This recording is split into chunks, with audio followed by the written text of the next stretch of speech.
Bismillahirrahmanirrahim. Assalamualaikum warahmatullahi wabarakatuh. Perkenalkan, nama saya Muhammad Sidik, mahasiswa Ilmu Komunikasi Universitas Muhammadiyah Yogyakarta. Peserta mata kuliah Metode Penelitian Komunikasi Kualitatif tahun 2023. Pada video kali ini, saya akan menjelaskan tentang analisis framing, naratif, dan semiotika. Mulai dari analisis framing yaitu analisis yang menggunakan paradigma interpretif atau konstruktivistik, yaitu di mana realitas sosial menggunakan realitas sosial pandangan kaum konstruktivis. Sebagian realitas sosial yang di mana sebagian realitas sosial adalah produksi manusia, hasil proses budaya termasuk penggunaan bahasa. Jadi analisis framing ini menggunakan paradigma interpretif atau konstruktivistik, sehingga realitas itu dikatakan sebagai hal yang dibentuk, salah satu peristiwa yang dibentuk oleh manusia dengan menggunakan bahasa atau tercampur dengan budaya yang ada dalam masyarakat. Kemudian analisis framing itu yang dipakai untuk melihat bagaimana media mengkonstruksi realitas. Analisis framing juga dipakai untuk melihat bagaimana peristiwa dipahami dan dibikai oleh media. Pada dasarnya, framing adalah metode untuk melihat cara bercerita atau storytelling media atas suatu peristiwa. Cara bercerita itu tergantung pada cara melihat terhadap realitas yang dijadikan. Sebagai sebuah metode analisis teks, analisis framing mempunyai karakteristik yang berbeda dibandingkan dengan analisis isi kuantitatif. Jika kita tahu, isi kuantitatif itu adalah yang ditekankan kepada kontennya, sedangkan jika analisis framing ini ditekankan itu pusat perhatiannya adalah pembentukan pesan dari teks framing, terutama melihat bagaimana pesan atau peristiwa dikonstruksi oleh media. Jadi, jika kita berbicara tentang analisis framing, yang kita fokuskan atau yang kita lihat itu adalah bagaimana media mengkonstruksi suatu berita, bagaimana media membingkai suatu peristiwa yang terjadi dalam masyarakat pada saat itu. Bagaimana media memberitakan pada suatu realitas yang ada dalam masyarakat. Itu disebut analisis framing. Analisis framing secara sederhana dapat digambarkan sebagai analisis untuk mengetahui bagaimana realitas yang terdapat, yang bagaimana itu bisa peristiwa, aktor, kelompok, atau apa saja yang dibingkai oleh media. Jadi media tidak hanya membingkai suatu peristiwa, namun dapat juga membingkai suatu aktor atau seseorang atau kelompok atau apa saja gitu. Jadi tidak hanya peristiwa, namun beberapa hal tersebut juga dapat menjadi suatu yang dibingkai oleh media. Dalam konteks media, framing adalah bagaimana suatu peristiwa atau kejadian atau objek itu dibingkai atau dikemas sedemikian rupa sehingga menjadi sebuah teks. Misalnya teks pemberitaan. Karena adanya proses pembingkaian tadi, maka bisa jadi sebuah peristiwa yang sama itu memiliki hasil yang berbeda antara satu dengan media yang lain, tergantung proses framing oleh media tersebut.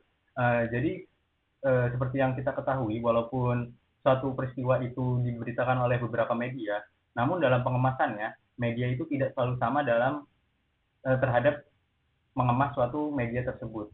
Tergantung bagaimana kepentingan media itu menilai suatu peristiwa tersebut, sehingga prosesnya akhirnya framing itu berbeda-beda. Kemudian pertanyaan yang sekarang adalah apakah framing itu sama seperti berbohong?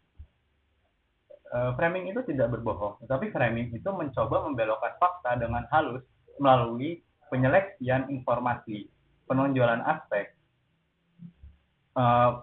penonjolan aspek tertentu, pemilihan kata, bunyi atau gambar.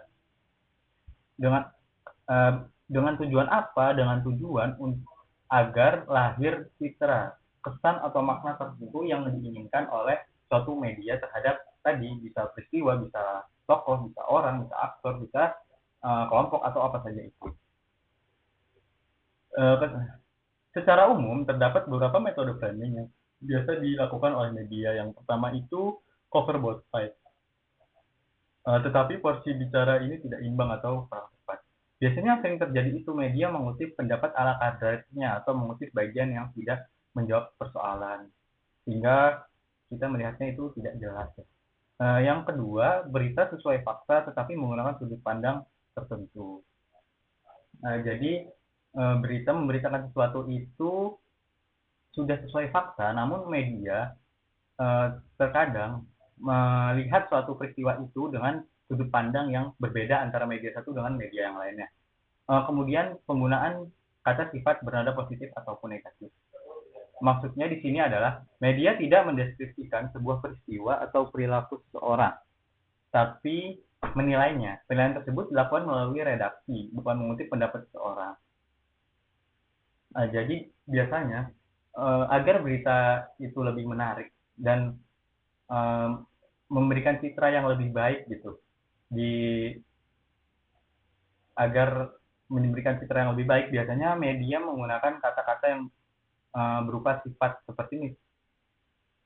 seperti misalkan alih-alih ingin memberikan wali kota X menolak perizinan pembangunan mal baru, tapi media justru memberitakan wali kota X sangat tegas. Karena pada dasarnya sifat itu tidak memiliki ukuran tertentu gitu yang bisa diterima oleh masyarakat, sehingga kata sifat dalam media itu bisa bersifat framing atau subjektif tergantung wartawan yang memberitakan hal tersebut. Kemudian yang keempat itu menyeleksi gambar atau menyematkan mimik. Media bisa membangun citra seseorang itu melalui gambar. Ketika misalkan kita ingin memberikan citra bagus terhadap suatu calon pemimpin daerah yang bakal maju di pemilu yang akan datang, itu pada saat memberitakan foto-foto yang dipakai itu foto-foto yang bagus, di mana dia berkampanye dengan bagus, bercengkerama dengan masyarakat, sehingga membentuk citra yang bagus bahwa dia berkompeten dan lebih meyakinkan dalam pemilunya yang akan datang. Kemudian analisis naratif. Analisis naratif yaitu sebuah paradigma dengan mengumpulkan deskripsi peristiwa atau kejadian dan kemudian menyusunnya menjadi cerita dengan menggunakan alur cerita. Penelitian naratif menurut James Sherbier dan Kimberly Anserself 2011 adalah suatu tentang kehidupan individu seperti yang diceritakan melalui kisah-kisah pengalaman mereka, termasuk diskusi tentang makna pengalaman-pengalaman bagi individu menurut Webster dan Metrova. Narasi adalah suatu metode penelitian di dalam ilmu sosial. Inti dari metode ini adalah kemampuan untuk memahami identitas dan pandangan dunia seseorang dengan mengacu pada cerita-cerita narasi yang ia dengarkan ataupun tuturkan di dalam aktivitas sehari-harinya. Tujuannya itu untuk melihat suatu peristiwa dari cerita seseorang. Adapun manfaat dari analisis naratif ini, yang pertama itu membantu memahami bagaimana pengetahuan makna dan nilai diproduksi dan disebarkan dalam masyarakat.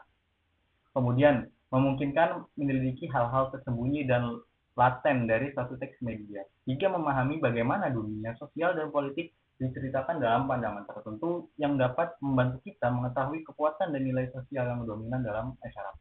Yang keempat, analisis naratif merefleksikan kontinuitas dan perubahan komunikasi. Jadi ada beberapa manfaat yang sudah dijelaskan tadi. Pada intinya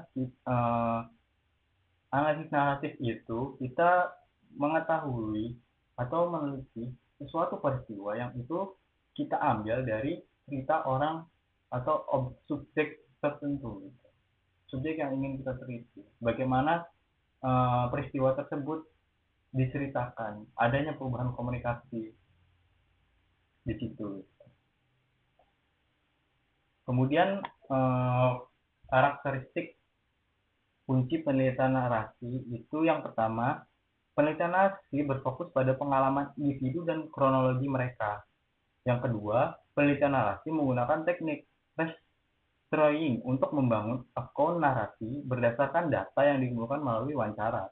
Sehingga narasi ini biasanya banyak sekali wawancara yang digunakan, karena kita mengambil informasi atau mengetahui suatu peristiwa itu berdasarkan cerita orang lain. Yang ketiga, penelitian narasi menggabungkan konteks dan tempat dalam cerita.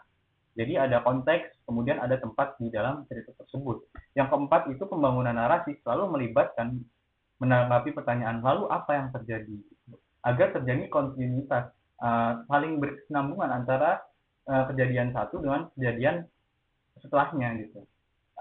Intinya ceritanya tersambung sehingga membentuk cerita kronologis yang bagus dan menjadi peristiwa yang dapat diungkap, dimengerti oleh semuanya. Kemudian yang terakhir adalah analisis semiotika. Yang terakhir adalah analisis semiotika.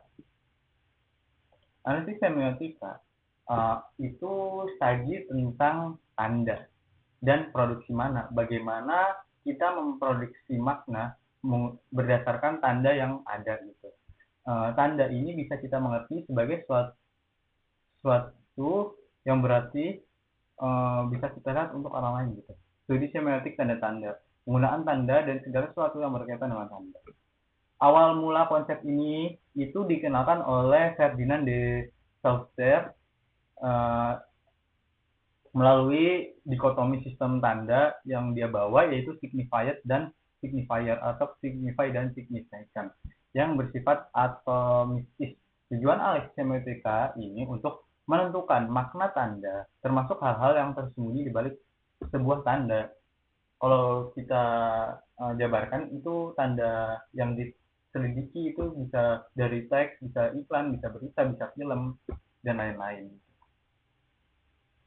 Prinsip dari teori Saussure bahwa bahasa adalah sebuah sistem tanda, dan setiap tanda itu tersusun dari dua bagian, yakni signifier dan signifier. 3 prinsip dasar semiotika yang diberikan oleh Ferdinand de Saussure. Yang pertama adalah leng dan parol. Leng adalah sistem kode yang diketahui oleh semua anggota masyarakat pemakai bahasa. Ini seperti kita contoh, jika kita melihat bendera kuning atau putih, itu kita langsung memaknai bahwa ada orang yang meninggal. Itu adalah kode-kode yang disepakati bersama dalam masyarakat. Itu adalah lang. Lang ini bersifat abstrak. Kemudian jika parol adalah penggunaan bahasa secara individual. Artinya yang dimengerti mungkin antara komunitas tersebut, orang-orang tersebut. Kemudian tanda atau sign terdiri dari dua aspek, yaitu penanda signifier dan petanda signifier. Penanda dapat dimengerti sebagai bentuk atau wujud fisik. Penanda bisa berupa bunyi, gambar, huruf, visual, dan sejenisnya.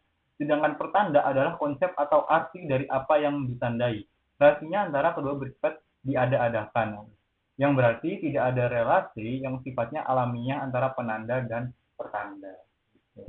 Jika kita mungkin melihat suatu benda itu pohon, maka signifiernya adalah kita, oh itu pohon. Selain Saussure, terdapat seorang pakar semiotika terkenal lainnya, yaitu seorang linguis dari Amerika yang bernama Charles Sanders Peirce. Dia hidup 1839 sampai 1914. Semiotika model Peirce disebut dengan semiotika pragmatik. Teori semiotika pragmatik model Peirce berbeda dengan teori model Saussure. Teori model Peirce ini disebut dengan semiotika model trikotomi karena ada 3. Sedangkan model Saussure disebut dengan istilah dikotomi karena 2. Ada lang dan parol, tanda sign. Kemudian balik lagi, model trikotomi Peirce ini terdiri dari 3 teori, yaitu yang pertama adalah representainment, yaitu melihat melalui panca indera. Kita melihat sesuatu itu melalui panca indera yang bisa kita rasa, bisa kita lihat, dengar, itu tanda, satu tanda, itu menurut Charles Sanders. Yang kedua, itu objek mengaitkan secara spontan representainment dengan pengalaman secara dengan kognisi manusia yang mempunyai representainment tersebut. Antanya ada berkaitan lah secara spontan dari representasi yang dari tanda kemudian yang diinterpretasikan oleh manusia itu sendiri. Kemudian yang terakhir adalah interpretasi adalah menafsirkan objek sesuai dengan keinginannya atau artinya. Jadi karena kita itu memproduksi makna, jadi terkadang tanda itu ditafsirkan sesuai dengan keinginan analis itu sendiri. Mungkin hanya itu yang dapat kami sampaikan, kurang lebihnya mohon maaf. Wabillahi taufiq wal hidayah. Wassalamualaikum warahmatullahi wabarakatuh.